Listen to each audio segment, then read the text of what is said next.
দ্বিতীয় মেয়াদে ক্ষমতায় বসে এই প্রথম মধ্যপ্রাচ্য সফরে বেরিয়েছেন মার্কিন প্রেসিডেন্ট ডোনাল্ড ট্রাম্প। রাজনৈতিক ফায়দার চেয়ে ট্রাম্পের এবারের সফরের মূল উদ্দেশ্য মার্কিন অর্থনীতিতে জোয়ার আনা, আর তাই অস্ত্র বিক্রির মতো কৌশল বেছে নিয়েছেন তিনি।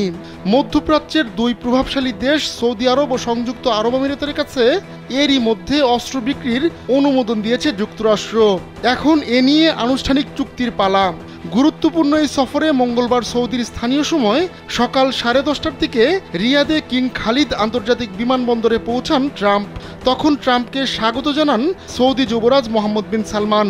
এ সময় বিশিষ্ট ব্যক্তি ও নিরাপত্তা কর্মকর্তাদের উপস্থিতিতে ট্রাম্প ও যুবরাজ সালমানকে বেগুনি কার্পেটে হেঁটে যেতে দেখা যায়। কামন ব্রো, এসব অনেক কিছু আসবে আর যাবে, এক্সপার্ট কিন্তু থেকেই যাবে।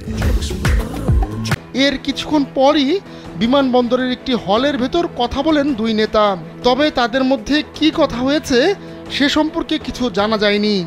সৌদি আরবে মঙ্গল ও বুধবারের কিছু সময় কাটানোর পর উপসাগরীয় অঞ্চলে যুক্তরাষ্ট্রের অন্য দুই গুরুত্বপূর্ণ মিত্র কাতার ও সংযুক্ত আরব আমিরাত সফরে যাবেন ট্রাম্প।